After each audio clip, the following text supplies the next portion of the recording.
ലൈഫിൽ ഒരിക്കലും റീപ്ലേസ്ഡ് ആവരുത് എന്ന് ആഗ്രഹിക്കുന്ന ഒരുപാട് കുട്ടി കുട്ടി ഓർമ്മകളുണ്ട് എൻ്റെ കുട്ടിക്കാലത്ത്. എൻ്റെ ഓർമ്മ വെച്ച നാൾ മുതൽ ഞാൻ പലതരം കാര്യങ്ങളൊക്കെ കളക്ട് ചെയ്ത് സൂക്ഷിക്കുന്ന ഒരാളായിരുന്നു. ചെറുപ്പത്തിൽ ഞാൻ നല്ല സ്റ്റൂഡിയസ് ആയിട്ടുള്ള കുട്ടിയാണെങ്കിലും കൂടി എൻ്റെ ഹോബീസ് എന്തൊക്കെയാണെന്ന് ചോദിച്ചാൽ അങ്ങനെ വ്യക്തമായിട്ട് എനിക്ക് പറയാനൊന്നും അറിയില്ലെങ്കിലും ഇങ്ങനെ കുറേ കാര്യങ്ങൾ ശേഖരിക്കുക എന്നുള്ളത് എൻ്റെ ഏറ്റവും വലിയൊരു ഹോബിയായിരുന്നു എന്ന് പിന്നീട് ഞാൻ തിരിച്ചറിഞ്ഞിട്ടുണ്ടായിരുന്നു. ശരിക്കും പറഞ്ഞാൽ വീട്ടിൽ അവൈലബിൾ ആയി കിട്ടുന്ന നമുക്ക് ഫാസിനേറ്റിംഗ് ആയിട്ട് തോന്നുന്ന കാര്യങ്ങളാണ് കൂടുതലും ഞാൻ എടുത്തു വെച്ചിട്ടുണ്ടായിരുന്നത്. ഇതെല്ലാം എടുത്തു വെക്കുമ്പോഴും എൻ്റെ വീട്ടിലുള്ളവർ എന്നെ ഇടയ്ക്കൊക്കെ കളിയാക്കുമായിരുന്നു. പിന്നെ പിന്നെ അവരെന്നോട് പറഞ്ഞു ഇതൊക്കെ ആക്രി സാധനങ്ങളാണെന്നുള്ളത്. അങ്ങനെയാണ് എനിക്കത് മനസ്സിലായി തുടങ്ങിയത്. ഞാൻ എടുത്തു വെക്കുന്നതൊക്കെ ക്രാഫ്റ്റിങ്ങിന് ഉപകാരപ്പെടുന്ന ക്രാഫ്റ്റിംഗ് കൈൻഡ് ഓഫ് എൻ്റെ മനസ്സിന് അങ്ങനെ ഫാസിനേറ്റിംഗ് തരുന്ന എന്തൊക്കെയോ കാര്യങ്ങളാണ്. അതുകൊണ്ട് തന്നെ എനിക്ക് ക്രാഫ്റ്റ് ചെയ്യാൻ ഭയങ്കര ഇഷ്ടമാണെന്ന് എനിക്ക് പിന്നീട് മനസ്സിലായി തുടങ്ങി. പക്ഷേ സ്കൂളിൽ നിന്നൊക്കെ അന്നൊന്നും സബ് ജില്ല ഉപജില്ല എന്നൊക്കെ പറഞ്ഞിട്ട് കലോത്സവങ്ങൾക്ക് വർക്ക് എക്സ്പീരിയൻസ് മോഡലൊന്നും കൊണ്ടുപോകുമ്പോഴൊന്നും ഞാൻ ഇതൊന്നും ചെയ്തിട്ടുണ്ടായിരുന്നില്ല. എന്നാലും എന്തുകൊണ്ടോ എൻ്റെ ഉള്ളിൽ അങ്ങനെ ഒരു ക്രാഫ്റ്റിംഗ് പരമായിട്ടുള്ള ഒരു കഴിവോ എന്തൊക്കെയോ ഒരു ഇഷ്ടങ്ങളൊക്കെ ഉണ്ടാവുന്നുണ്ട്. ശരിക്കും പറഞ്ഞാൽ ഞാൻ എനിക്ക് കാണുന്ന ചുറ്റുള്ള എന്തൊക്കെ ആകർഷിക്കുന്ന കാര്യങ്ങളുണ്ടോ അതെല്ലാം എനിക്ക് എടുത്തു വെക്കാൻ പറ്റുന്നതാണെങ്കിൽ ഞാൻ എടുത്തു വെക്കാറുണ്ട്. അതൊക്കെ എടുത്തു വെച്ചിട്ട് എന്തിനു യൂസ് ചെയ്യണം എന്നുള്ളത് പോലും എനിക്ക് അന്ന് അത്രയും വ്യക്തമല്ലായിരുന്നു. പക്ഷെ എനിക്ക് ഒരൊറ്റ കാര്യം അറിയായിരുന്നു, ഞാൻ എടുത്തു വെക്കുന്ന കാര്യങ്ങളൊക്കെ കുറേ കാലത്തേക്ക് എടുത്ത് സൂക്ഷിച്ച് വെക്കുന്ന ഒരാളായിരുന്നു ഞാൻ. അതുകൊണ്ട് തന്നെ എൻ്റെ അടുത്ത് നിന്ന് അത് എവിടെയും മിസ്സായി പോവാറുമില്ല, അതങ്ങനെ പൊടി പിടിച്ചൊന്നും പോവാറില്ല. എൻ്റെ ഓർമ്മയിലേക്ക് വരുന്ന ഏറ്റവും കൂടുതലായിട്ടുള്ള ഒരു കാര്യം ഞാൻ ശേഖരിച്ച് വെച്ചിട്ടുള്ളത് ചെറുപ്പത്തിൽ വെനസ്ഡേകളിൽ നമ്മുടെ മാതൃഭൂമി പത്രത്തിൽ വരുന്ന കുട്ടിക്കോം എന്ന് പറഞ്ഞിട്ടുള്ള ഒരു പങ്ക്തിയാണ്. അതിൽ കുറേ ഇൻഫർമേഷൻസ് നമുക്ക് പറഞ്ഞു തരും. കുട്ടികളായിരിക്കുമ്പോൾ അറിഞ്ഞിരിക്കേണ്ടതും നമുക്ക് കുറേ വിവരങ്ങൾ തരുന്ന കാര്യമായിരുന്നു അത് അന്നൊക്കെ പത്രം വായിക്കുക എന്ന് പറയുന്നത് അത്ര അടിപൊളിയായിട്ടുള്ള കാര്യമായിട്ട് തോന്നാത്ത ഒരു കാലത്ത്, വായനാശീലമൊക്കെ കുറവുള്ള കാലത്ത് ഞാൻ വിചാരിച്ചിട്ടുണ്ടായിരുന്നു കുറെ കാലം കഴിയുമ്പോൾ ഇതൊക്കെ എന്തെങ്കിലുമൊക്കെ യൂസ് ആവും, അതുകൊണ്ട് തന്നെ എപ്പോഴെങ്കിലുമൊക്കെ വായിക്കുക എന്ന് വിചാരിച്ച് ഭയങ്കര ടൈം കൺസ്യൂമിങ് ആയിട്ടുള്ള കാര്യം ഈ ഒരു മൊമെന്റിൽ വായിക്കുന്നത് എന്നൊക്കെ വിചാരിച്ച് എടുത്തു വെക്കുന്നത് അതൊക്കെ. അത് മാത്രമല്ല അതിലൊക്കെ പിക്ചറുകൾ ഉണ്ടാവുമ്പോൾ അതൊരു വിഷ്വലൈസേഷൻ എഫക്റ്റ് എനിക്ക് കൊണ്ടുതരാറുണ്ട്. അതുകൊണ്ട് തന്നെ അതൊക്കെ ശേഖരിച്ച് വെക്കുക എന്നുള്ളത് എൻ്റെ പണ്ട് മുതലേ ഉള്ള ഹോബിയായിരുന്നു. അങ്ങനെ ഞാൻ അതൊക്കെ ശേഖരിച്ച് വെച്ച് കുറേ കുട്ടിക്കോംസ് ആയി കഴിഞ്ഞതിന് ശേഷം അതൊക്കെ ഒരു ബാഗിൽ കെട്ടി വെക്കാറുണ്ട്. അങ്ങനെ എൻ്റെ അടുത്ത് 2 ബാഗ് ഓഫ് കുട്ടിക്കോംസ് ഉണ്ടായിട്ടുണ്ടായിരുന്നു. വലിയ ബാഗാണ്, നമ്മൾ ഈ ട്രോളി പോലത്തെ ബാഗിൽ 2 വലിയ ബാഗ് ഓഫ് കുട്ടിക്കോംസ് എനിക്ക് ഉണ്ടായിട്ടുണ്ടായിരുന്നു. അന്നത്തെ കുട്ടിക്കോന്മാർ ഇന്ന് വിദ്യ എന്ന പേരിലാണ് അറിയപ്പെടുന്നത്. ഇതൊക്കെ ഞാൻ ചെറിയ എൻ്റെ സ്കൂൾ ക്ലാസ്സുകളിലുള്ള സമയത്ത് എടുത്തു വെച്ചിരുന്ന കാര്യങ്ങളായിരുന്നു. മേ ബി ഇതൊക്കെ ആയിരിക്കാം എൻ്റെ ഹോബീസ്. ഇന്ന് തിരിഞ്ഞു നോക്കുമ്പോൾ അങ്ങനെയൊക്കെയാണ് തോന്നുന്നുണ്ടായിരുന്നത്. അന്ന് സോഷ്യൽ മീഡിയ ഉള്ള കാലം അല്ലാത്തത് കൊണ്ട് തന്നെ നമുക്കറിയില്ല ബാക്കിയുള്ള ആൾക്കാരൊക്കെ എന്തൊക്കെയാ ചെയ്യുന്നതെന്നുള്ളത്. എനിക്ക് ഞാൻ എന്ത് ചെയ്യുന്നെന്നുള്ള കാര്യം മാത്രമേ അറിയുള്ളൂ. പക്ഷെ അത് മാത്രമല്ല, ഇത് ഞാൻ എന്തിനു ചെയ്യുന്നെന്ന് പോലും എനിക്കറിയില്ലായിരുന്നു. പിന്നെ വീട്ടിൽ നിന്ന് അങ്ങനെ ഭയങ്കരമായിട്ടുള്ള സപ്പോർട്ടൊന്നുമല്ല ഇങ്ങനത്തെ കാര്യങ്ങളൊക്കെ ഞാൻ ചെയ്യുമ്പോൾ ഉണ്ടായിരുന്നത്. വെറും ടൈം കില്ലിംഗ് ആയിട്ട് നമ്മുടെ പഠിക്കണ കാര്യത്തിന് കില്ല് ചെയ്യുന്ന ഒരു കാര്യമായിട്ടാണ് അവരൊക്കെ കണ്ടിട്ടുണ്ടായിരുന്നത്. അങ്ങനെ കുട്ടിക്കോമൊക്കെ കളക്ട് ചെയ്യുന്ന കാലത്ത് തന്നെ നമ്മുടെ നാട്ടിൽ ഉത്സവങ്ങളൊക്കെ വരുന്ന സമയത്ത് നമുക്ക് എന്തെങ്കിലും ടോയ്സും കാര്യങ്ങളൊക്കെ കിട്ടാറുള്ളത്. അങ്ങനെ ഞങ്ങളുടെ നാട്ടിലെ ഉത്സവം എന്ന് പറഞ്ഞിട്ടുള്ള ഉത്സവത്തിന്റെ ടൈമിൽ നമുക്ക് ടോയ്സ് ഒക്കെ കിട്ടും. എനിക്ക് ഇപ്പോഴും ഓർമ്മ ഉള്ളത്, പണ്ട് കാലത്ത് നമുക്ക് ഉത്സവപ്പറമ്പിലൊക്കെ കാണാൻ പറ്റുന്ന ഗ്രീൻ കളറിലുള്ള പ്ലാസ്റ്റിക് പാവ, അതായിരുന്നു എനിക്ക് എൻ്റെ ഓർമ്മയിലുള്ള ആദ്യത്തെ ടോയ്. ആൻഡ് അത് കഴിഞ്ഞിട്ട് അതിൻ്റെ മുന്നേയും ടോയ്സ് ഉണ്ടാവുമായിരിക്കും, പക്ഷെ എൻ്റെ ഓർമ്മയിൽ ഇതായിരുന്നു ആദ്യത്തെ ടോയ്. ആൻഡ് അത് കഴിഞ്ഞിട്ട് പിന്നെ അത് ബാർബീസായി, ബലൂൺസായി, അങ്ങനെ കണ്ടാൽ ഇഷ്ടപ്പെടുന്ന എന്നാൽ സൂക്ഷിച്ച് വെക്കാൻ പറ്റുന്ന ഒരുപാട് ഫാസിനേറ്റിംഗ് ആയിട്ടുള്ള ഒബ്സഷൻ തോന്നുന്ന കാര്യങ്ങളൊക്കെ ഞാൻ പിന്നീടുള്ള ഉത്സവങ്ങളിലൊക്കെ മേടിച്ച് സൂക്ഷിച്ച് വെക്കാൻ വേണ്ടി തുടങ്ങി. ഈവൻ ഒരു 3-4 വർഷക്കാലം വരെ ബലൂൺസ് ഒക്കെ എൻ്റെ കയ്യിൽ നിൽക്കാറുണ്ടായിരുന്നു, പ്ലാസ്റ്റിക്കിലുള്ള. ഇതെല്ലാം ശേഖരിച്ച് വെക്കുമ്പോൾ എനിക്ക് അറിയില്ല ഞാൻ എന്തിനാ ഇതൊക്കെ ശേഖരിച്ച് വെക്കുന്നത് എന്നുള്ളത്. അങ്ങനെ എൻ്റെ വീട്ടിലുള്ള ആൾക്കാർ എൻ്റെ ശേഖരണങ്ങളുടെ സാധനങ്ങൾ കൂടി വന്നപ്പം എന്നെ ആക്രീന്ന് വിളിക്കാൻ തുടങ്ങി. അത് മാത്രമല്ല ഒരുപാട് കളിയാക്കുന്ന വേർഡ്സ് ഒക്കെ വിളിക്കാൻ വേണ്ടി തുടങ്ങി. എന്തായാലും പക്ഷെ എനിക്ക് അതൊന്നും ഒരു ബോധേഡ് ആയിട്ടുള്ള കാര്യമല്ലായിരുന്നു. എനിക്ക് ഇഷ്ടമുള്ള കാര്യങ്ങളായിരുന്നു. കണ്ടാൽ ക്യൂട്ടായിട്ട് തോന്നുന്ന കാര്യങ്ങൾ തന്നെയായിരുന്നു എൻ്റെ കുറേ ശേഖരണത്തിലുള്ള. ഇതിൻ്റെ ഏറ്റവും ഹൈലൈറ്റ് എന്താണെന്ന് വെച്ചാൽ ഞാൻ ഇത് ശേഖരിച്ച് വെച്ച് ഒന്നും യൂസ് ചെയ്യാതെ ഒരുപാട് കാലമായി നിൽക്കും. അതുകൊണ്ടാണ് വീട്ടുകാർക്ക് ഇത്രയും ഇറിറ്റേഷൻ ആയിട്ട് ഇത് മാറുന്നത്. ഈവൻ ഒരു മുത്ത് പോലും ഞാൻ അത്രയും സൂക്ഷിച്ചാൽ വെക്കാറില്ല. എൻ്റെ പാപ്പൻ പണ്ട് ദോഹയിൽ നിന്ന് കൊണ്ടുവന്നിട്ടുള്ള ഒരു മുത്തുമാല ഉണ്ട്. ആ ഒരു മുത്തുമാല ക്രിസ്റ്റൽ ബീഡ്സ് കൊണ്ട് ഉണ്ടാക്കിയിട്ടുള്ളതാണ്. അതുകൊണ്ട് തന്നെ നല്ല തിളക്കാണ്. എനിക്കും എൻ്റെ അനിയത്തിക്കും കൊണ്ടുവന്നിട്ടുണ്ടായിരുന്നു. അങ്ങനെ കുറച്ചു കാലമൊക്കെ ഞങ്ങൾ അത് യൂസ് ചെയ്തു. പക്ഷെ ഞാൻ വലുതായ സമയത്ത് ഞാൻ അങ്ങനെ മാലകളും വളകളും കമ്മലുകളൊക്കെ ഒബ്സസ്ഡ് ആയിട്ട് നിൽക്കുന്ന ഒരാളല്ലായിരുന്നു. സ്കൂളിലേക്ക് പോലും ഗോൾഡിന്റെ ചെറിയൊരു ക്യൂട്ടായിട്ടുള്ള കമ്മൽ മാത്രം ഇട്ടിട്ടാണ് ഞാൻ പോവാറുണ്ടായിരുന്നത്. പിന്നെ നമ്മുടെ ട്രെൻഡ്സ് ഒക്കെ മാറി വരുന്ന സമയത്തും കുട്ടികളെല്ലാവരും പ്ലാസ്റ്റിക്കിന്റെ കമ്മലുകളൊക്കെ ട്രൈ ചെയ്യുന്നത് കാണുമ്പോഴൊക്കെ ഞാൻ എപ്പോഴും പ്രിഫർ ചെയ്തിട്ടുണ്ടായിരുന്നത് ഗോൾഡിന്റെ ഒരു ക്യൂട്ട് കമ്മലിട്ടിട്ട് പോകാനാണ്. ഞാൻ അത്ര സെൻസിബിൾ ആയിട്ട് ഈ കാര്യങ്ങളൊന്നും എടുത്തിട്ടുണ്ടായിരുന്നില്ല. അതുകൊണ്ട് തന്നെ എനിക്കങ്ങനെ ഇതിനോടുള്ള ഒബ്സഷൻസ് ഇല്ലായിരുന്നു. എനിക്ക് കൂടുതലും ക്രാഫ്റ്റിനോടാണ് ഒബ്സഷൻസ് ഉണ്ടായിരുന്നത്. അപ്പം അനിയത്തിന്റെ അടുത്തുള്ള മാല അവളുടെ അടുത്തുനിന്ന് അത് ബ്രേക്ക് ആയി പോയിട്ടുണ്ടായിരുന്നു. പക്ഷെ ഇപ്പോഴും എനിക്ക് എൻ്റെ അടുത്തുള്ള മാല എടുത്ത് കാണിക്കാൻ വേണ്ടി പറ്റും. കാരണം ഞാൻ അത്രയും കാലം സൂക്ഷിച്ചു വെച്ച്, എനിക്കറിയില്ല, അത് എൻ്റെ ഒരു കഴിവ് തന്നെയാണ്. അങ്ങനെ വാവുത്സവത്തിന് വാങ്ങിക്കുന്ന മാലകളും കമ്മലുകളൊക്കെ ഞാൻ അതും എടുത്തു വെക്കാറുണ്ടായിരുന്നു. നമുക്ക് ഇത്തിരിയൊക്കെ ഒബ്സഷൻ തോന്നുമ്പോൾ ഞാൻ എന്തെങ്കിലും കാണുമ്പോൾ ഇഷ്ടപ്പെട്ടതാണെന്നുണ്ടെങ്കിൽ വാങ്ങിക്കും, എടുത്തു വെക്കുകയും ചെയ്യും. അങ്ങനെ കുറേ കാലങ്ങൾ കടന്നു പോയിട്ട് നമുക്ക് കൊറോണ എത്തി. കൊറോണേന്റെ ഒരു മുന്നത്തെ കാലത്ത് ഞാൻ കോളേജിൽ പഠിച്ചുകൊണ്ടിരിക്കുകയായിരുന്നു. അപ്പൊ നമ്മൾ ഒരുപാട് ചെലവാക്കൊന്നുമില്ല. നമുക്കിഷ്ടമുള്ള കാര്യങ്ങളൊക്കെ അന്ന് സോഷ്യൽ മീഡിയ വന്നു തുടങ്ങിയ കാലമായതുകൊണ്ടും ഇൻസ്റ്റഗ്രാമും എല്ലാ കാര്യങ്ങളും ഉള്ളതുകൊണ്ടും ആമസോൺ, ഫ്ലിപ്കാർട്ട് എല്ലാ സംഭവങ്ങളും ഉണ്ട്. നമുക്ക് എന്ത് വേണമെങ്കിലും മേടിക്കാം. പക്ഷെ നമുക്ക് പൈസ വേണം. പക്ഷെ നമ്മളെ അച്ഛനും അമ്മയും ഒക്കെ കഷ്ടപ്പെട്ട് ഉണ്ടാക്കുന്ന പൈസ വെച്ചിട്ടാണ് നമ്മളെ പഠിപ്പിച്ചുകൊണ്ടിരിക്കുന്നത്. അപ്പൊ നമുക്ക് ഒരുപാട് ചെലവ് ചെയ്യാനും പറ്റില്ല. ഞാൻ അതുകൊണ്ട് തന്നെ ഭയങ്കര പിശുക്കിയായിട്ടുണ്ടായിരുന്ന ഒരു കുട്ടിയായിരുന്നു. കാരണം ആവശ്യങ്ങൾക്ക് മാത്രം ചെലവഴിക്കുക, അനാവശ്യമായിട്ട് ഒരു പൈസ പോലും ചെലവഴിക്കാതിരിക്കുക എന്നുള്ളത്. അതുകൊണ്ട് തന്നെ ഞാൻ എൻ്റെ ഇഷ്ടങ്ങളൊക്കെ എനിക്ക് മനസ്സിലായി തുടങ്ങി. ഞാൻ ഒറ്റയ്ക്ക് സമ്പാദിക്കുമ്പോഴേ അന്ന് എൻ്റെ ഇഷ്ടങ്ങളൊക്കെ എനിക്ക് മേടിക്കാൻ വേണ്ടി പറ്റുള്ളൂ. മറ്റതൊക്കെ ബേസിക് ആയിട്ടുള്ള നീഡ്സ് മാത്രം നമുക്കിപ്പം നടത്തിക്കൊണ്ട് പോവാന്നുള്ളത്. അതുകൊണ്ട് തന്നെ ഞാൻ ഏറ്റവും ഇഷ്ടപ്പെട്ട ഒരു കളർ പെൻസിൽ വാങ്ങണമെങ്കിൽ പോലും എനിക്ക് അത് ഞാൻ എന്തിനു ചെയ്യണം എന്നുള്ള ഒരു കോളേജിലേക്ക് ആവശ്യത്തിനാണ് കളർ പെൻസിൽ എന്നുണ്ടെങ്കിൽ ഞാൻ എന്തായാലും അച്ഛൻ്റെ അടുത്ത് നിന്ന് പൈസ വാങ്ങിക്കും. പക്ഷേ അത് എൻ്റെ ഒരു ഇഷ്ടത്തിനോ എൻ്റെ ഒരു പാഷന് വേണ്ടിയിട്ടോ എൻ്റെ ഒരു സന്തോഷത്തിന് വേണ്ടിയിട്ടോ ആണ് ഞാൻ ചെയ്യുന്നതെന്നുണ്ടെങ്കിൽ അത് മേടിക്കാൻ എനിക്ക് കുറച്ച് ബുദ്ധിമുട്ടായിരുന്നു. അതുകൊണ്ട് തന്നെ കൊറോണ സ്റ്റാർട്ട് ചെയ്ത ആ ഒരു ടൈമിലായിരുന്നു സത്യം പറഞ്ഞാൽ എനിക്കൊരു കോളേജ് അംബാസിഡർ ആയിട്ട് ഒരു ചെറിയ ജോബ് കിട്ടി. അത് ജോബ് എന്നൊന്നും പറയാൻ പറ്റില്ലെങ്കിലും അതിൽ നിന്ന് എനിക്ക് കുറച്ച് ഏർണിങ്സ് കിട്ടി.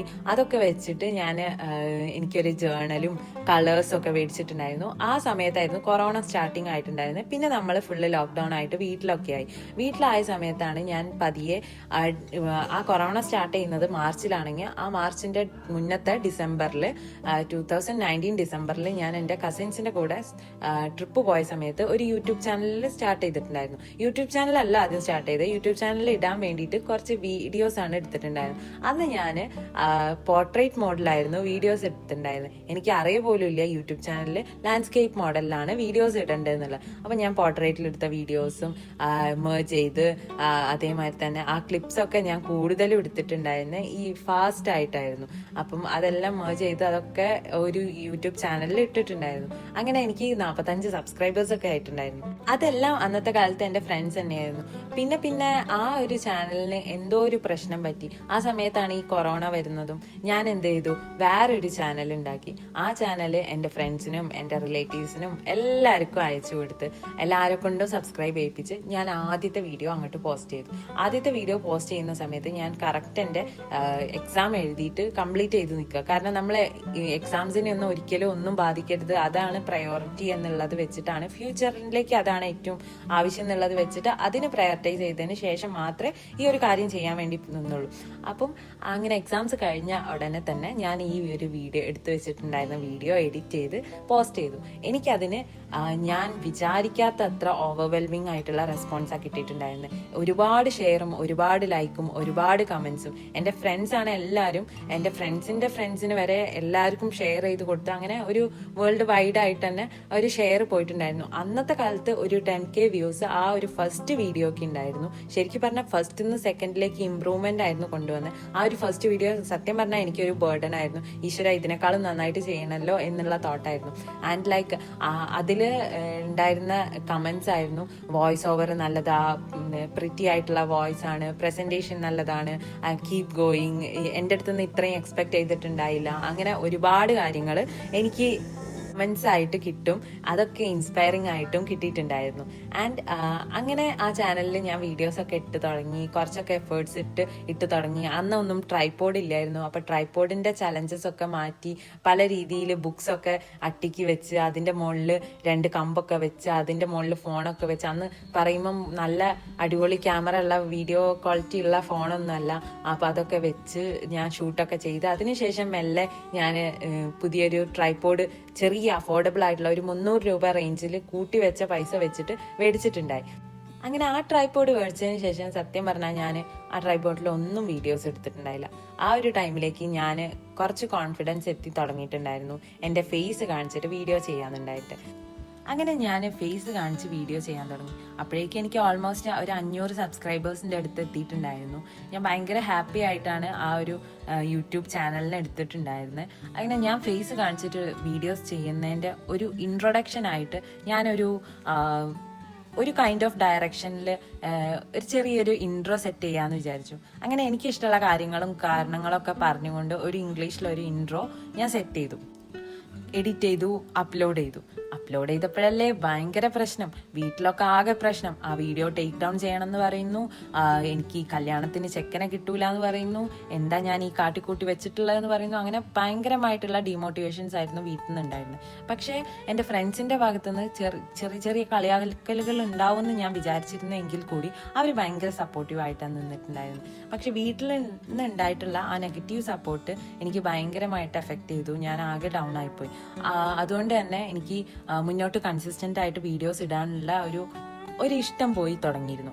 കാരണം എന്താന്ന് വെച്ചാൽ ഞാൻ നിൽക്കുന്നത് കൊറോണ ആയതുകൊണ്ട് തന്നെ എൻ്റെ വീടിൻ്റെ സറൗണ്ടിങ്സിൽ അത്രയും കാലം ഹോസ്റ്റലിലൊക്കെ ജീവിച്ചിട്ടുണ്ടായിരുന്ന ഞാൻ ആ വീടിൻ്റെ സറൗണ്ടിങ്സിൽ ഇവരെ തന്നെ ഞാൻ കേട്ടുകൊണ്ടിരിക്കുമ്പോൾ ആ ഒരു എൻവയോൺമെന്റ് എനിക്ക് ഡയറക്റ്റ് ആയിട്ട് നല്ല രീതിയിൽ എഫക്ട് ചെയ്തുകൊണ്ട് തന്നെ നമുക്ക് കരിയറിൽ വേറെ എന്തെങ്കിലും കാര്യങ്ങൾ അച്ചീവ് ചെയ്യണം എന്നുള്ളതായി. പിന്നെ ഞാൻ കരിയറിൽ കൂടുതൽ ഫോക്കസ് ചെയ്യാൻ തുടങ്ങി. യൂട്യൂബ് ചാനലൊക്കെ ചെറുതായിട്ട് സൈഡിൽ വെച്ചു. പക്ഷെ പിന്നീട് കരിയറിൽ ഫോക്കസ് ചെയ്തപ്പോഴും ഈ യൂട്യൂബ് ചാനൽ എന്ന് പറയുന്നത് ഞാൻ ഉണ്ടാക്കി വെച്ചിട്ടുള്ള ആ ഒരു ചെറിയ എമൗണ്ട് ഓഫ് സബ്സ്ക്രൈബേഴ്സ് ആണെങ്കിൽ പോലും അത് എൻ്റെ ഒരു ഐഡന്റിറ്റി ആയിട്ട് മാറിയിട്ടുണ്ടായിരുന്നു. ആൻഡ് എവിടെ ഞാൻ പോവുകയാണെങ്കിലും ഈ ഒരു കാര്യമുള്ളത് എനിക്ക് ശരിക്കും പറഞ്ഞാൽ ഒരു ആഡ് ഓൺ ആയിരുന്നു. ലൈക്ക് നമ്മുടെ ഒരു സ്കിൽ, നമ്മുടെ ഒരു ലീഡർഷിപ്പ് ക്വാളിറ്റി, ഒരു സാധനം ഡെവലപ്പ് ചെയ്യാനുള്ള ഒരുപാട് കാര്യങ്ങൾ ഈ ഒരു സാധനം കാണുമ്പോൾ തന്നെ വേറൊരാൾക്ക് കാണാൻ വേണ്ടി പറ്റും. എന്നെ നന്നായിട്ട് ഹെൽപ്പ് ചെയ്തിട്ടുണ്ടായിരുന്ന ഒരു കാര്യം കൂടിയായിരുന്നു ആ യൂട്യൂബ് ചാനൽ. പക്ഷെ ഞാൻ കൺസിസ്റ്റന്റ് ആയിട്ട് വീഡിയോസ് ഇടാത്തത് കൊണ്ട് ആ ഒരു ചാനലിലെ ഗ്രോത്ത് കുറഞ്ഞു വന്നു. പിന്നീട് ഞാൻ വേറെ കാര്യങ്ങളിലേക്കും എൻ്റെ കരിയറിലേക്കൊക്കെ ഫോക്കസ് ചെയ്തിട്ട് ഞാൻ മുന്നോട്ട് പോയി. ഞാൻ ഏൺ ചെയ്യാൻ തുടങ്ങിയപ്പം എൻ്റെ കുട്ടി കളക്ഷൻസ് വലിയ കളക്ഷൻസ് ആയിട്ട് മാറി. അത്യാവശ്യം ചെറിയ റേഞ്ചിലുള്ള സാധനങ്ങൾ തൊട്ടിട്ട് എനിക്ക് അഫോർഡ് ചെയ്യാൻ പറ്റുന്ന റേഞ്ചിലുള്ള സാധനങ്ങൾ, അനാവശ്യമല്ലാതെ ചെലവാക്കാൻ പറ്റുന്ന ഒരുപാട് സാധനങ്ങൾ ഞാൻ വാങ്ങിച്ചു കൂട്ടി. അങ്ങനെ എൻ്റെ കളക്ഷൻസ് ഒക്കെ പിന്നീട് വാങ്ങിച്ചെടുത്ത സാധനങ്ങളിലായി. കൂടുതലും വീട്ടിലുള്ള ആക്രി സാധനങ്ങളിനേക്കാളും പുറത്തുനിന്നുള്ള കാര്യങ്ങളായി പിന്നീട് വീടുകളിൽ നിറഞ്ഞു തുടങ്ങിയത്. സത്യം പറഞ്ഞാൽ എൻ്റെ വീട്ടിലിപ്പം അച്ഛനും അമ്മയ്ക്കും അനിയനും ഒക്കെ കൂടെ ഉള്ളതിനേക്കാളും ഏറ്റവും കൂടുതൽ സാധനം എനിക്കാണുള്ളത് ഇങ്ങനത്തെ കാര്യങ്ങളൊക്കെ വെച്ച് നോക്കുമ്പോൾ. എന്തൊരു ആവശ്യം ഉണ്ടെങ്കിലും എൻ്റെ അടുത്തേക്ക് വന്നാൽ അതിന് എന്തായാലും സൊല്യൂഷൻ ഉണ്ടാവുന്ന ഇവർക്ക് എല്ലാവർക്കും അറിയാം. ഈവൻ ഇപ്പോൾ പോലും അവർ ഇതിനൊന്നും സപ്പോർട്ട് അല്ലെങ്കിലും എൻ്റെ ഇഷ്ടങ്ങൾക്ക് ഞാൻ മുന്നോട്ട് വെക്കണോണ്ട് ഞാൻ ഇങ്ങനെ കണ്ടിന്യൂ ചെയ്തു പോകുന്നു. അങ്ങനെ ഏൺ ചെയ്ത് വാങ്ങിയിട്ടുള്ള ഒരുപാട് ക്യൂട്ടായിട്ടുള്ള സാധനങ്ങളുണ്ട്. ആൻഡ് നിങ്ങൾക്ക് എൻ്റെ എല്ലാ വീഡിയോസിലും പല കാര്യങ്ങളായിട്ട് കാണാൻ വേണ്ടി പറ്റും. അതെല്ലാം ഓൾമോസ്റ്റ് ഞാൻ മേടിച്ചിട്ടുണ്ടായിരുന്ന കാര്യങ്ങളാണ്. ഞാൻ പറഞ്ഞല്ലോ, ഞാൻ ഒരുപാട് ചെലവാക്കിയിട്ട് മറ്റുള്ളവർ അധ്വാനിച്ചുണ്ടാക്കിയിട്ട് നമുക്ക് തരുന്ന പൈസയിൽ ചെലവാക്കാൻ ഇഷ്ടപ്പെടാത്ത ഒരാളാണ്. അത് നമ്മുടെ സ്വന്തം ആണെങ്കിലും കൂടിയിട്ട്. അതുകൊണ്ട് തന്നെ നമ്മൾ സ്വന്തമായിട്ട് ഏൺ ചെയ്യുമ്പോൾ അതിനൊരു മനസ്സിനൊരു സമാധാനവും പവർഫുൾ ആയിട്ടുള്ള ഒരു കാര്യമാണ്. അതുകൊണ്ട് തന്നെ ഞാൻ അങ്ങനെയാണ് കൂടുതലും ഇപ്പൊ മേടിച്ചിട്ടുള്ളത്. അതിൽ ഞാൻ ഇപ്പോഴും പ്രൗഡ് ആയിക്കൊണ്ടിരിക്കുന്ന ഒരാളാണ്. ഇനിയിപ്പോൾ പറയുകയാണെന്നുണ്ടെങ്കിൽ അങ്ങനെ കാലങ്ങൾ കടന്നുപോയി, ടെക്നോളജി ഒക്കെ മാറി മറിഞ്ഞു, AI-ന്റെ കാലങ്ങളൊക്കെ വന്നു തുടങ്ങി. അങ്ങനെ ഒരുപാട് മാറ്റങ്ങൾ ലോകത്ത് സംഭവിച്ചു. അപ്പം ഞാൻ വിചാരിച്ചു, സത്യം പറഞ്ഞാൽ എൻ്റെ ഈ ഒരു കാര്യങ്ങളൊക്കെ മാറ്റി തുടങ്ങാനുള്ള ടൈം ആയിട്ടുണ്ട്. കാരണം ഞാൻ ഇതെല്ലാം യൂസ് ചെയ്ത് തുടങ്ങണം. യൂസ് ചെയ്തിട്ട് എന്തുണ്ടായി എന്നുള്ളത് എനിക്ക് ഈ ലോകത്തിനോട് വിളിച്ച് പറയണം. അതുകൊണ്ട് തന്നെ ഞാൻ എൻ്റെ പഴയ യൂട്യൂബ് ചാനലിനെ ഒന്ന് സ്റ്റോപ്പ് ചെയ്ത് വെച്ചു. കാരണം ഇപ്പോഴും അത് അവിടെ ഉണ്ട്. അത് സ്റ്റോപ്പ് ചെയ്യാൻ എനിക്ക് ഭയങ്കര ബുദ്ധിമുട്ടായിരുന്നു. കാരണം ആദ്യത്തെ വീഡിയോസിൽ ഉണ്ടായിരുന്ന കമന്റ്സ് എന്ന് വെച്ചാൽ ഭയങ്കര ഓവർവെൽമിങ് ആയിരുന്നു. അതുകൊണ്ട് തന്നെ എന്തോ ഒരു ഇഷ്ടം അതിനോടുള്ളതുകൊണ്ട് ഞാൻ ഇടയ്ക്കൊക്കെ അതിൽ ഷോർട്സ് വന്ന കാലം തൊട്ട് ഷോർട്സ് ഇടാൻ തുടങ്ങിയിട്ടുണ്ടായിരുന്നു. ആ ഷോർട്സ് ഇട്ടിട്ട് വരുന്ന സമയത്ത് എനിക്കൊരു ചെറിയ പ്രശ്നമുള്ള എന്താണെന്ന് വെച്ചാൽ എന്നെ എല്ലാവരും നല്ല രീതിയിൽ അപ്രീഷിയേറ്റ് ചെയ്യും. ഈവൻ ഞാനൊരു ടൈമിൽ വീഡിയോസ് കൺസിസ്റ്റന്റ് ആയി ഇട്ടില്ല എന്ന് പറഞ്ഞില്ലേ, ആ ഒരു ടൈമിൽ കുറെ കാലം വീഡിയോസ് കാണാതായപ്പം എൻ്റെ വീഡിയോസ് ഇഷ്ടമുണ്ടായിരുന്ന ആൾക്കാർ എന്നോട് ചോദിച്ചു തുടങ്ങി, എവിടെ വീഡിയോസ് ഒന്നും ഇപ്പം കാണുന്നില്ലല്ലോ, എന്ത് പറ്റി എന്നൊക്കെ ചോദിച്ചിട്ട്. അത് ഓൺലൈനിലൂടെയല്ല, നേരിട്ട് ചോദിച്ചു തുടങ്ങി. കാരണം അതിലുണ്ടായിരുന്ന ആ 500 പേരും സത്യം പറഞ്ഞാൽ എൻ്റെ ഫ്രണ്ട്സോ ആയിരുന്നു. എല്ലാം ഷെയർ ചെയ്ത് കൊടുത്തിട്ടും അങ്ങനെയൊക്കെ അന്നത്തെ കാലത്ത് സബ്സ്ക്രൈബ് ചെയ്ത് വെച്ച ക്വാളിറ്റി ആയിട്ടുള്ള, നമുക്ക് ഒരിക്കലും വിട്ടു പോകാത്ത ഒരു സബ്സ്ക്രൈബേഴ്സ് ആയിരുന്നു. ഇന്നും ആ ചാനലിൽ ആ സെയിം സബ്സ്ക്രൈബേഴ്സ് ഇപ്പോഴും ഉണ്ട്. അപ്പോൾ ഇവരൊക്കെ ഇങ്ങനെ ചോദിക്കുമ്പം എനിക്ക് എന്താ തോന്നുന്നതെന്ന് വെച്ചാൽ, അയ്യോ ഇവരൊക്കെ എന്താ ദൈവമേ ഇങ്ങനെ ചോദിക്കുന്നത്, നല്ലതിന് വേണ്ടിയിട്ടാണോ, പോസിറ്റീവായിട്ടാണോ, നെഗറ്റീവായിട്ടാണോ, ഇനിയിപ്പോൾ ഞാനിട്ട് ഇട്ട് നന്നായാലോ, അല്ലെങ്കിൽ പോസിറ്റീവായിട്ട് ഇവളുടെ വീഡിയോസ് കാണാൻ ഇഷ്ടമുള്ളവരാണോ എന്താണെന്നൊന്നും മനസ്സിലാവാതെ ഞാൻ അതിനെ ഒരു നെഗറ്റീവായിട്ട് തന്നെ മൈൻഡിൽ സെറ്റ് ചെയ്തു. അയ്യോ ഇവരൊക്കെ കാണുന്നുണ്ടല്ലോ എന്നുള്ളത്. അതിനൊരു പെർഫെക്റ്റ് എക്സാമ്പിളാണ് ഈ കുറച്ചു കാലം ഞാൻ ഷോർട്സ് ഇട്ടെന്ന് പറഞ്ഞല്ലോ. ആ ഷോർട്സ് തുടങ്ങിയ കാലത്ത് കുറച്ച് ഞാൻ കോളേജിലായിരുന്നു ആ സമയത്ത്. അപ്പോൾ കോളേജിലുള്ള ഷോർട്സ് ഒക്കെ കൺസിസ്റ്റന്റ് ആയിട്ട് ഇട്ട് പോയിട്ടുണ്ടായിരുന്നു. ആ ഒരു ടൈമിൽ എൻ്റെ ഫ്രണ്ട് പറഞ്ഞു അവളുടെ അമ്മ എൻ്റെ ചാനൽ സബ്സ്ക്രൈബ് ചെയ്തിട്ടുണ്ടായിരുന്നു, അപ്പൊ എൻ്റെ ഷോർട്ട് വീഡിയോസ് ഒക്കെ കാണാറുണ്ടെന്ന് പറഞ്ഞു. ഭയങ്കര സന്തോഷത്തിൽ ഭയങ്കര നല്ല കാര്യമായിട്ടാണ് പറഞ്ഞിട്ടുണ്ടായിരുന്നെങ്കിൽ കൂടി അത് ഞാൻ എടുത്തിട്ടുണ്ടായിരുന്നു, അയ്യോ അവളുടെ അമ്മ കാണുന്നുണ്ടല്ലോ ഈശ്വര, അങ്ങനെയൊക്കെയായിരുന്നു. അതെന്തിനാ ഞാൻ അങ്ങനെ തിങ്ക് ചെയ്തതെന്ന് പോലും എനിക്ക് അറിയില്ല. അപ്പൊ എൻ്റെ ഇപ്പോഴത്തെ മൈൻഡ് സെറ്റ് എന്താന്ന് വെച്ചാൽ, ഇടയ്ക്കൊക്കെ ഞാൻ അതിൽ വീഡിയോസ് ഇടാമെങ്കിൽ കൂടി എനിക്ക് ഭയങ്കരമായിട്ടുള്ള ഒരു ഒബ്സഷനാണ് പണ്ട് മുതലേ ഒരു ആർട്ടിസ്റ്റ് ആയിട്ട് അറിയപ്പെടുന്നെന്നുള്ളത്. അപ്പം അത് ഈ പറഞ്ഞു നടക്കുന്നതിലൊന്നല്ല. ഞാൻ കോളേജിൽ പഠിക്കുമ്പം എനിക്ക് മാസ്റ്റേഴ്സ് ചെയ്യുന്ന സമയത്ത് ഒരുപാട് ഓപ്പർച്യൂണിറ്റീസ് കിട്ടിയിട്ടുണ്ടായിരുന്നു, ഇങ്ങനെ ആ ഒരു ലേബലിൽ അറിയപ്പെടാൻ വേണ്ടിയിട്ട്. അതിന് ഞാൻ ഭയങ്കര ഗ്രേറ്റ്ഫുൾ ആണ്. ആൻഡ് ഞാൻ മെയിൻലി ഫോക്കസ് ചെയ്തിട്ടുള്ള ഡൂഡിൽസിലാണ്. അപ്പോൾ പണ്ട് മുതലേ ഉള്ളതാണ്. ഞാൻ കോളേജിൽ പഠിക്കുന്ന കാലത്താണ് ഞാൻ ഡൂഡിൽസ് വർക്ക് ചെയ്ത് തുടങ്ങുന്നത്. അന്ന് ഞാൻ ചിത്രമൊക്കെ വരയ്ക്കുന്ന സമയത്ത് അമ്മ ഇങ്ങനെ പറയുമായിരുന്നു, പാരൻസ് അത്രത്തോളം സപ്പോർട്ടീവ് ആയിട്ടുള്ള ആൾക്കാരല്ലായിരുന്നു ഞാൻ പറഞ്ഞു. അതുകൊണ്ട് തന്നെ അമ്മ പറയാറുള്ളത്, നീ +2 വരെ പഠിച്ചിരുന്ന കാലത്തൊന്നും നീ ഒരു കോമ്പറ്റീഷന് പോലും പങ്കെടുത്തിട്ട് കണ്ടിട്ടില്ലല്ലോ, എന്നിട്ട് പിന്നെന്താ ഇപ്പം ഇങ്ങനെ ഡ്രോയിങ്സ് ഒക്കെ ചെയ്തിരിക്കുന്നത്, എന്തിനാ വെറുതെ സമയം കളയുന്നത് എന്നൊക്കെയായിരുന്നു. എന്നാൽ അതൊന്നും പിന്നീട് ഞാൻ വില കൊള്ളാതെയാണ് വരച്ചിട്ടുണ്ടായിരുന്നത്. കാരണം കോളേജ് എത്തിയപ്പോൾ എനിക്ക് എൻ്റെതായ ഒരു വിഷൻസ് ഒക്കെ സ്റ്റാർട്ട് ചെയ്ത് തുടങ്ങിയിരുന്നു. അതുകൊണ്ടാണെന്ന് തോന്നുന്നു. അപ്പം സംഭവം പറഞ്ഞാൽ +2 വരെയുള്ള ഒരു കാലത്ത് നമുക്ക് നമ്മുടെ പാരൻസ് കൾട്ടിവേറ്റ് ചെയ്ത് തരുന്ന ഒരു പാഷന്, അങ്ങനത്തെ എന്തെങ്കിലും ഒരു കാര്യങ്ങൾ ഉണ്ടെന്നുണ്ടെങ്കിൽ നമുക്ക് അതിനെ മുന്നോട്ട് കൊണ്ടുപോവാം, ഗ്രോ ചെയ്ത് കൊണ്ടുപോവാം. പക്ഷേ ഇതിപ്പം ഈ ഒരു കോളേജ് ലൈഫിൽ ഞാൻ സ്റ്റാർട്ട് ചെയ്തിട്ടുള്ളത് എൻ്റെ മനസ്സിൽ എൻ്റെ ഒരു കോൺഫിഡൻസ്, എനിക്ക് അപ്പോൾ ആ ഒരു സ്കില്ല് ഡെവലപ്പ് ചെയ്യാൻ പറ്റും എന്നുള്ള കോൺഫിഡൻസ് ഉണ്ടായിട്ട് ഞാൻ തന്നെ സ്റ്റാർട്ട് ചെയ്തിട്ടുണ്ടായിരുന്നത്. അതുകൊണ്ട് തന്നെ അത് കണ്ടിന്യൂ ചെയ്യാൻ തന്നെയായിരുന്നു എനിക്ക് ഇഷ്ടമുണ്ടായിരുന്നത്. അങ്ങനെ ഡൂഡിൽസ് ഒക്കെ ഞാൻ ഇടയ്ക്കിടയ്ക്ക് വരയ്ക്കാറുണ്ടായിരുന്നു. നമ്മൾ ഒരുപാട് കാര്യങ്ങൾക്ക് തിരക്കിലായി പോകുന്ന സമയത്ത് നമുക്ക് ഇതൊന്നും സമയം കിട്ടാറില്ലായിരുന്നു. പണ്ടൊക്കെ ഞാൻ വിചാരിച്ചിട്ടുണ്ടായിരുന്നു ഞാൻ അത്ര വലിയൊരു മൾട്ടി ടാസ്കർ അല്ല, അപ്പൊ എനിക്ക് അറ്റ് എ ടൈം ഒന്നിലാണ് മെയിൻ ആയിട്ടുള്ള ഫോക്കസ് കൊടുക്കാൻ വേണ്ടി പറ്റുക എന്നുള്ളത്. പക്ഷെ ഇന്നത്തെ ഒരു കാലത്ത്, ഇന്നത്തെ ഒരു സാഹചര്യത്തിൽ നമുക്ക് ഒരുപാട് കാര്യങ്ങൾ ചെയ്യാനുണ്ടാവും. ഞാൻ എന്ന് വെച്ചാൽ ഒരുപാട് ഹോബീസ് ഉള്ള ഒരാളാണ്. അതുകൊണ്ട് തന്നെ ആ ഒരുപാട് കാര്യങ്ങൾ ചെയ്യാൻ ഒരുപാട് ടൈമും വേണം. പക്ഷെ ചെയ്തിട്ടില്ലെങ്കിൽ ഭയങ്കര റിഗ്രറ്റുമാണ്. അതുകൊണ്ട് തന്നെ ഞാൻ എന്ത് തീരുമാനിച്ചു എന്ന് വെച്ചാൽ, എല്ലാ കാര്യങ്ങളും എനിക്ക് എക്സ്പ്ലോർ ചെയ്യണം എന്നുള്ളത് ഒറ്റ വാക്കിൽ അങ്ങോട്ട് തീരുമാനിച്ചു. ഈ ഒറ്റ മൈൻഡ് എന്നൊക്കെ പറയില്ലേ, അതുകൊണ്ട് തന്നെയാണ് ഒരൊറ്റ മൈൻഡിലാണ് ഞാൻ ഈ ചാനൽ സ്റ്റാർട്ട് ചെയ്തിട്ടുണ്ടായിരുന്നത്. ചാനൽ സ്റ്റാർട്ട് ചെയ്ത് ഒരാഴ്ച നല്ല രീതിയിൽ വീഡിയോ ഇട്ടിട്ടുണ്ടായിരുന്നു. പക്ഷെ അത് കഴിഞ്ഞപ്പോൾ ഞാൻ കുറച്ച് പ്രശ്നങ്ങളൊക്കെ ആയിട്ട് ഒന്ന് ഡൗൺ ആയിപ്പോയി. പക്ഷേ ഞാൻ ഇപ്പം തിങ്ക് ചെയ്യുന്നത് എന്താന്ന് വെച്ചാൽ, വീണ്ടും ഞാൻ റീസ്റ്റാർട്ട് ചെയ്തു. എന്നാലും ഞാൻ പറയുകയാണ്, ഞാൻ ഇപ്പം തിങ്ക് ചെയ്യുന്നത് എന്താന്ന് വെച്ചാൽ, നമുക്ക് എന്ത് പ്രശ്നങ്ങൾ ഉണ്ടായാലും ആ പ്രശ്നങ്ങളൊക്കെ കുറച്ചു കാലം കഴിഞ്ഞാൽ മാറും. ആ മാറുന്ന സമയത്ത് നമ്മൾ വീണ്ടും വന്നിട്ട് സ്റ്റാർട്ട് ചെയ്യാന്ന് പറയുമ്പോൾ നമുക്ക് ആ ഒരു ഗ്രോത്ത് ഉണ്ടാവില്ല. അതുകൊണ്ട് തന്നെ നമ്മൾ എന്തൊക്കെ പ്രശ്നങ്ങൾ ഉണ്ടായാലും ഒരിക്കലും ഇത് സ്റ്റോപ്പ് ചെയ്യരുത്. ഇത് കണ്ടിന്യൂ ചെയ്ത് തന്നെ പോവുക. ഏതെങ്കിലും ഒരു കാലത്ത് നമുക്ക് റിസൾട്ട് ഉണ്ടായിരിക്കും. അത് ഉറപ്പായിട്ടുള്ള ഒരു കാര്യമാണ്. ആ ഉറപ്പായിട്ടുള്ള റിസൾട്ട് ഉണ്ടാവണം എന്നുണ്ടെങ്കിൽ നമ്മൾ മോഷനിലൂടെ ലക്ക് ഉണ്ടാക്കുക. നമുക്ക് ലക്ക് ഉണ്ടെങ്കിലേ റിസൾട്ട് ഉണ്ടാവുള്ളൂ എന്നൊക്കെ പലരും പറയുന്നുണ്ടെങ്കിലും നമ്മുടെ ഒരു ആ ഹാർഡ് വർക്ക് അവിടെ ഉണ്ടെന്നുണ്ടെങ്കിൽ മാത്രമേ റിസൾട്ട് ഉണ്ടാവുള്ളൂ. ആ ഹാർഡ് വർക്കിന് ഇവിടെ വേണ്ട ഒരു കാര്യം കൺസിസ്റ്റൻസിയാണ്. കൺസിസ്റ്റന്റ് ആയിട്ട് നിൽക്കുക എന്നുള്ളത് വലിയൊരു കാര്യമാണ്. അപ്പം ആരൊക്കെ എന്തൊക്കെ പറഞ്ഞാലും എന്തൊക്കെ തരണം ചെയ്തിട്ടാണെങ്കിലും കൂടി എന്തൊക്കെ പ്രശ്നങ്ങൾ ഉണ്ടായാലും കൂടി ആ ഒരു ദിവസത്തെ നിങ്ങൾ എന്ത് കാര്യം ചെയ്യാനാണോ ഉദ്ദേശിച്ചത് അതെന്തായാലും ചെയ്തു പോവുക. കാരണം എന്താണെന്ന് വെച്ചാൽ അതൊരു പിന്നീട് ഒരു ദിവസത്തേക്ക് മാറ്റി വെച്ചാൽ നമുക്ക് അത്രയും ടൈം പോവുകയാണ്, നമ്മളെ സക്സസ്സിലേക്കുള്ള ആ ഒരു ഗ്യാപ്പ് വരികയാണ്.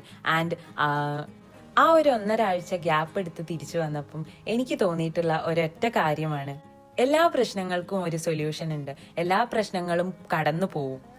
അപ്പൊ പിന്നെ നമ്മൾ എന്തായാലും അൾട്ടിമേറ്റ്ലി നമ്മൾ സെറ്റ് ചെയ്തിട്ടുള്ള ഒരു ഗോളിലേക്ക് എങ്ങനെ വന്നാലും വർക്ക് ചെയ്യണം. അപ്പൊ ഈ പ്രശ്നങ്ങളൊക്കെ ഇടയിൽ വരുമ്പോഴും ആ ഒരു വർക്കിന് ഒരിക്കലും അതൊരു തടസ്സമാവരുത്. തടസ്സമായി കഴിഞ്ഞാൽ നമ്മൾ എന്തായാലും അൾട്ടിമേറ്റ്ലി എയിം ചെയ്ത് വെച്ചിട്ടുള്ള ഗോളിലേക്ക് പിന്നീട് വീണ്ടും കടക്കും എന്നുള്ളത് ഉറപ്പാണ്. കടക്കുമ്പോഴും ആ ടൈം അവിടെ ലാഗായി പോകും. അതുകൊണ്ട് തന്നെ എന്തൊക്കെ പ്രശ്നം വന്നാലും എന്തൊക്കെ തരണം ചെയ്തിട്ടാണെങ്കിലും എല്ലാം നടത്തിയെടുക്കണം. അതിന് നിങ്ങൾക്ക് എന്ത് സ്കില്ല് വേണോ, എന്തൊക്കെ കാര്യങ്ങൾ വേണോ അതെല്ലാം അക്വയർ ചെയ്യാനും ലേൺ ചെയ്യാനും എല്ലാ കാലത്തും ലേൺ ചെയ്യാൻ വേണ്ടി നിങ്ങൾ പഠിക്കണം. ഈവൻ ഈ ഒരു വീഡിയോ സത്യം പറഞ്ഞാൽ എനിക്ക് പോലും ഉള്ള ഒരു മോട്ടിവേഷൻ ആയിട്ടാണ് എനിക്ക് തോന്നുന്നത്. ഒരിക്കൽ പോലും ഒരു മോട്ടിവേഷണൽ വീഡിയോ ആയിട്ടല്ല ഇത് കാണുന്നത്. എന്തായാലും ഇതും ഒരു ചെറിയൊരു ഇൻസ്പയറിംഗ് ജേർണി ആയിട്ടാണ് എനിക്ക് ഫീൽ ചെയ്യുന്നത്. നമ്മൾ ഒരിക്കലും എവിടെയും സ്റ്റോപ്പ് ചെയ്യരുത്. നമ്മൾ സക്സസ്സിലേക്ക് എന്തായാലും എത്തിയിരിക്കും. ഇന്നല്ലെങ്കിൽ നാളെ എന്തായാലും നമ്മുടെ പേരായിരിക്കും അവിടെ എഴുതിപ്പെടാൻ പോകുന്നത്. And after all the struggles life is a teacher and I am a flawed student who is learning through every scars.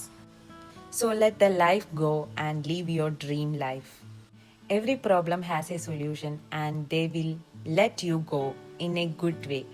Always be grateful to the universe and the God for the abundance in your life. എൻ്റെ ഈ ഒരു philosophy ഇത്രയും നേരം കേട്ടുന്നതിന് ഒരുപാട് നന്ദി. കേട്ട് ബോറടിച്ചോന്നറിയില്ല. ഞാനിവിടെ ഉണ്ടാക്കിക്കൊണ്ടിരിക്കുന്ന സാധനം നിങ്ങൾ ശ്രദ്ധിച്ചോ? അതെ, സൺഫ്ലവർ ആണ്. നല്ല പെർഫെക്റ്റ് ആയിട്ട് വന്നിട്ടില്ലേ? ഇങ്ങനത്തെ ആയിട്ടൊക്കെ ഒറിജിനൽ കിട്ടാൻ വളരെ പാടാണ്.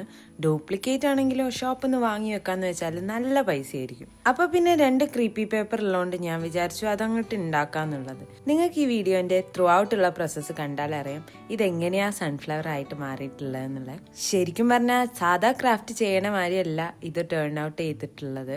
നല്ല പെർഫെക്റ്റ് ആയിട്ടുള്ള സൺഫ്ലവർ തന്നെ ആയിട്ടുണ്ട്. നിങ്ങൾ നോക്കിയാലറിയാം കുറച്ച് ഒറിജിനൽ ആണോ എന്ന് തോന്നിക്കുന്ന രീതിയിലുള്ള സൺഫ്ലവേഴ്സാണ്.